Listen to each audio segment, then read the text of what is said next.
Mbola ho aminareo ny ry havana ny fiadanana avy amin'Andriamanitra ary ny fanahin'ny Tompo dia hanavao ny fiangonana indray.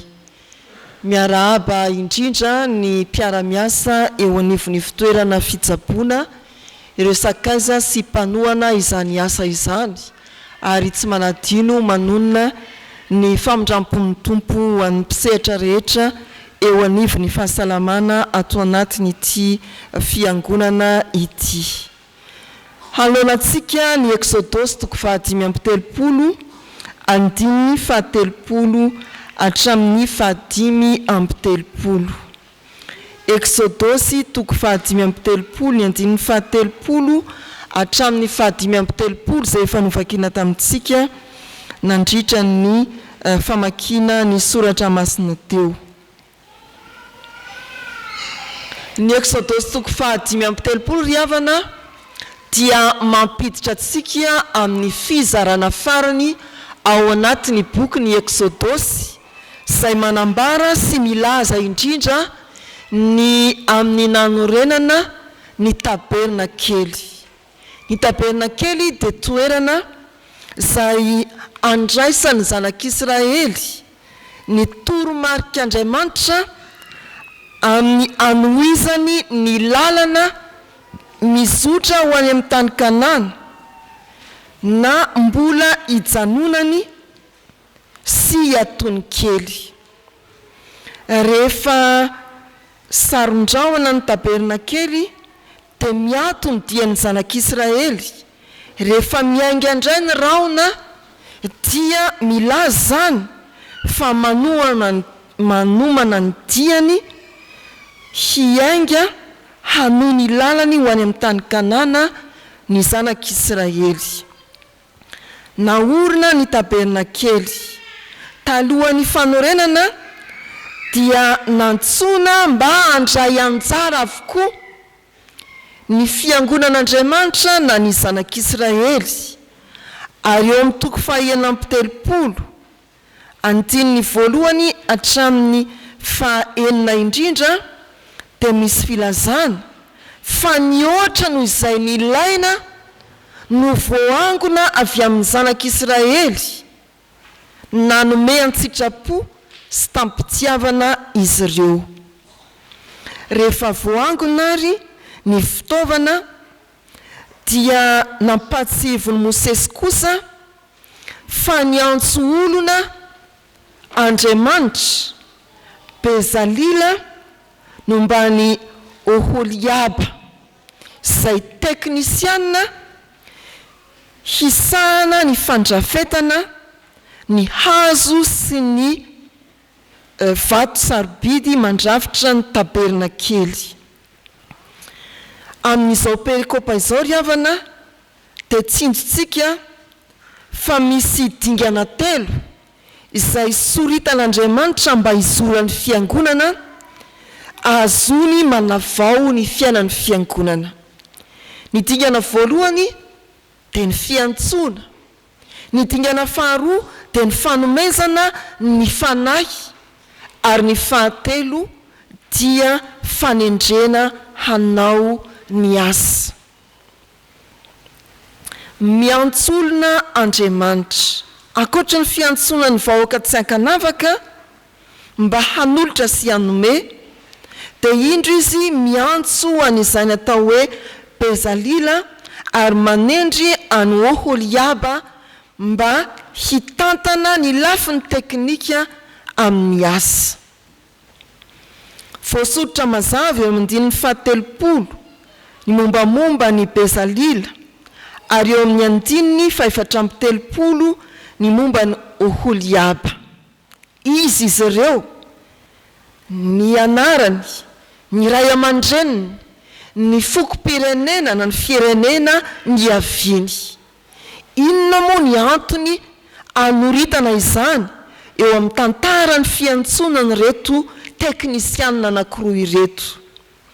Voalohany, i Bezalila dia nipotra avy amin'ny firenen'i Joda, izay firenena be ponina indrindra teo amin'ny fireneny Israely. Azo lazaina hoe sokajin'ny renivohitra izy satria mpitarika maro olona havanana be dia be no nipoitra avy eo Joda. Oliaba kosa dia avy eo amin'ny fireneny Dana izay voamarika fa na dia nitana larana faharoa aza teo amin'ny hamaroan'ny mponina dia tsy mba voalaza na voatonona ombieny. Ny any olona nanandaza nipoitra tao amin'ny fokony Dana na ny fireneny Dana dia Samsona. Ary eo amin'ny tetiara ny zanak'Israely, tantara voalohany 4:7-7 dia tsy mba voatonona tao zany fireneny Dana. Izany ry havana dia milaza amintsika fa Andriamanitra rehefa miantso dia tsy miantso ka mahatsiaro ny olo malaza sy ny mponina an-drenivohitra ihany, fa nahatsiaro koa ny fireneny Dana izay toa natao anjorom-bala sy tsarovana izy ka naka any Oliaba tao anatin'izany foko izay somary adino teo amin'ny tantara izany. Manavao ny fiainan'ny fiangonana ary mametraka asa goavana Andriamanitra raha nanorina ny taberna kely.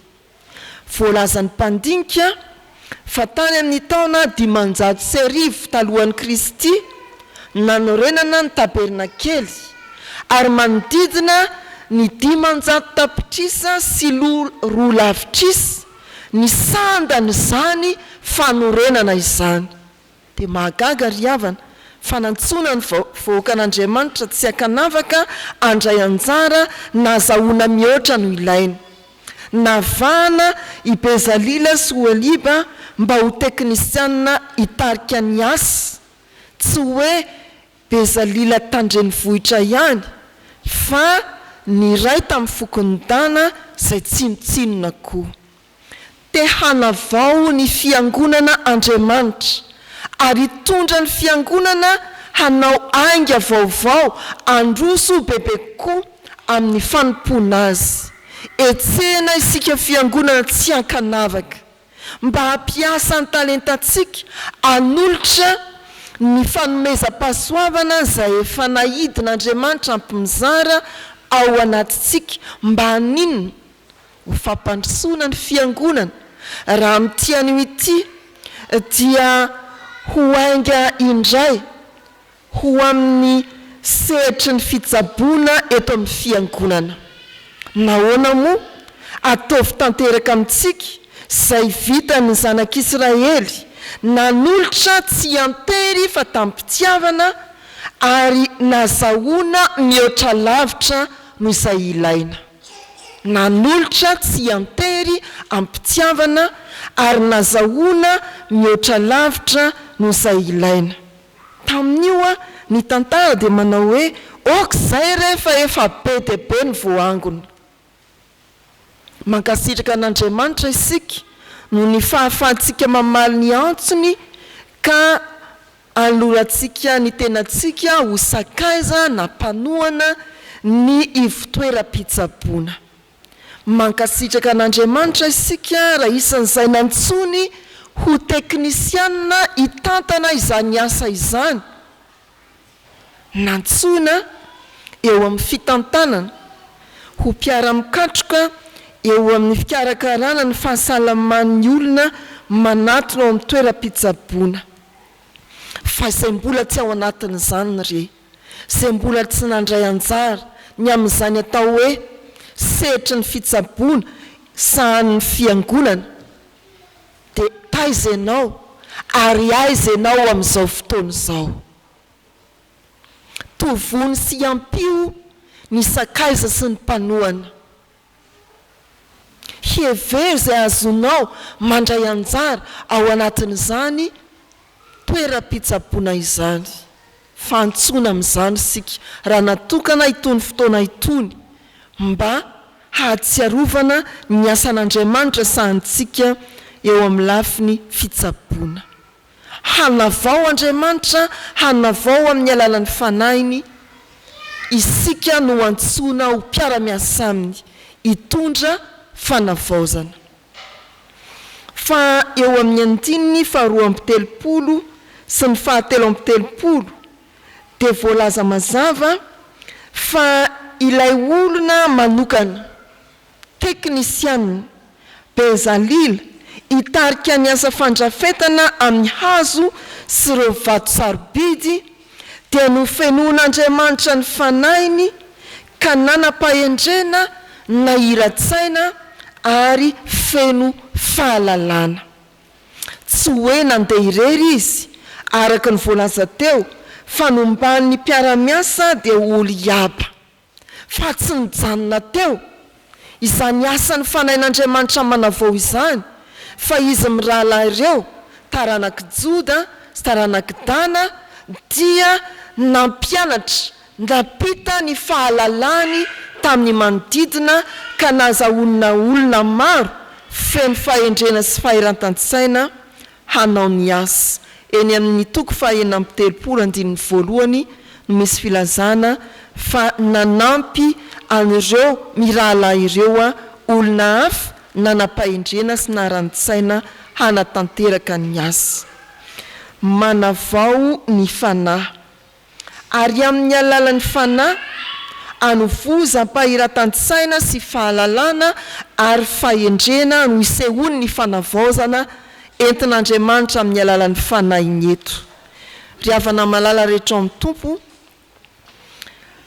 indraindray ny olona nahavita fianarana ka miravaka mari-pahaizana dia mieritreritra fa ny ray aman-dreniny no lany mondrokely na ny lofo mafy ka nahafahany nahatojo ny fianarany.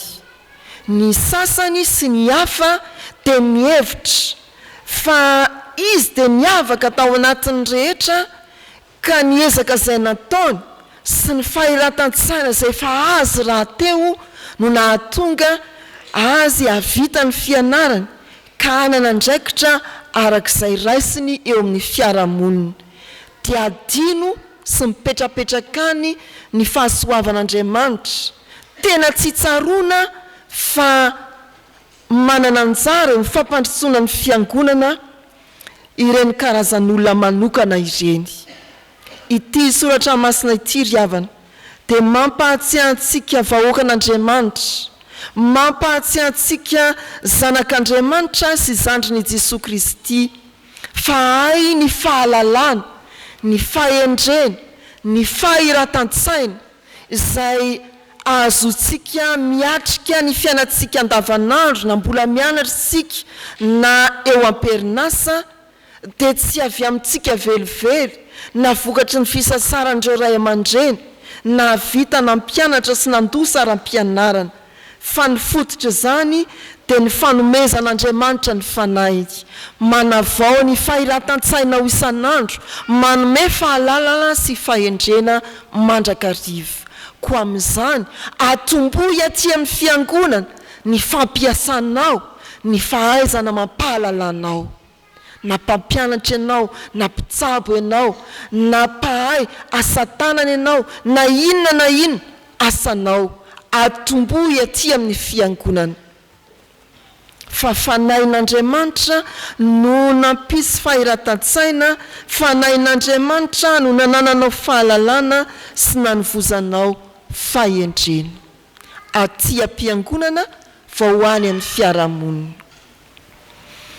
Fa ny fahatelo, rehefa niasa ireto mirahalahy ireto ary nitarika ny mpiara-miasa taminy dia nokendren'Andriamanitra tao anatin'ny asany ny asa-kanto ho mpanao ny asa samihafa sy ho mpamorona asa-kanto, hoy ny teny mamarana ity perikopa ity. Nantsoina ary nomena ny fanahin'Andriamanitra mampahiran-tsaina, mampahendry, mampahafeno fahalalana i Bezalila sy Oholiba, ary kendren'Andriamanitra mba hanao asa-kanto.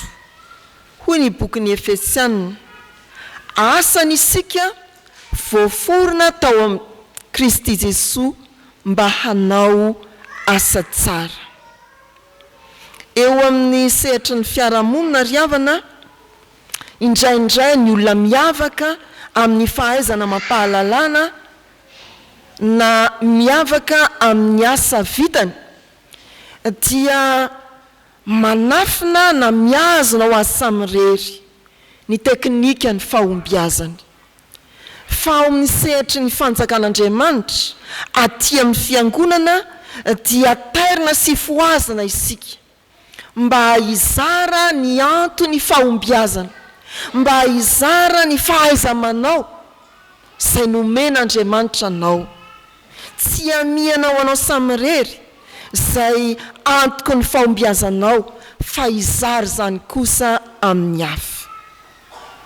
Pahay mofomamy miavaka ianao kristianina, ndao zaraina amin'ny samy kristianina zany. Ampianaro ny mpiara-mivavaka mba hahay toanao. Izany no mampandroso ny fiangonana, ary izany koa no mampandroso ny firenena. Mpanjaitra fantadaza ianao, zarao amin'ny mpiara-mivavaka ny fahaizanao. Ary aza atao hoe ity fa tsy anao. Mazava ny ambaran'ny soratra masina ny tsehivona teo ny 2:7 sy ny 7:7. Tsy anao zany, fa nomen'Andriamanitra tamin'ny alalan'ny fanainy ka nahazahoanao fahiratan-tsaina sy fahalalana ary fahendrena. Niezaka ianao, marina iny, fa talohany niezanao dia tao ny fanahy masina, nanavao isan'andro ny fahaiza-manao, ny fahiratan-tsaina sy ny fahendrena, ka nahatonganao niavaka teo amin'ny asa nataonao, nampandroso bebe kokoa noho ny mpiara-miasa. Ry havana malala rehetra amin'ny tompo, te hanavao ny asantsika Andriamanitra, te hanavao ny asa fitsaboana izay napetrany ho asa misiona sahantsika Andriamanitra. Miantso asianao Andriamanitra, na avy aiza ianao na avy aiza, na mbola tsy fantatriza na tsy fantatriza ianao amin'ity anio ity, ianao no Bezalila, ianao no Oliaba, antson'Andriamanitra ary tiany omena ny fanahy harantsaina, halala ho feno fahendrena, ahatanteraka asa-kanto. Orenao ane ny antson'Andriamanitra, oraisinao ane ny fanainy, ary hiavaka amin'ny asa-kanto izay tanterahanao ianao. Ary dia tononona manokan'izany hafatra izany ho antsika rehetra misehatra eo amin'ny fitsaboana eto amin'ny fiangonana.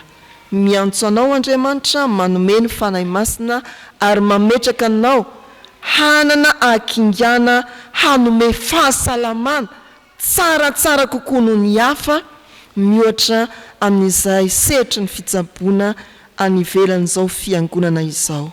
Fa tononona koa antsika rehetra izany. Izao no fotoana hiarahantsika manavao ny asan'Andriamanitra misehatra ny fitsaboana izay tanterahantsika. Tsaboy izy hoy ny Tompo, na ohatrinana laninao, dia onerako rehefa miverinao. Amen.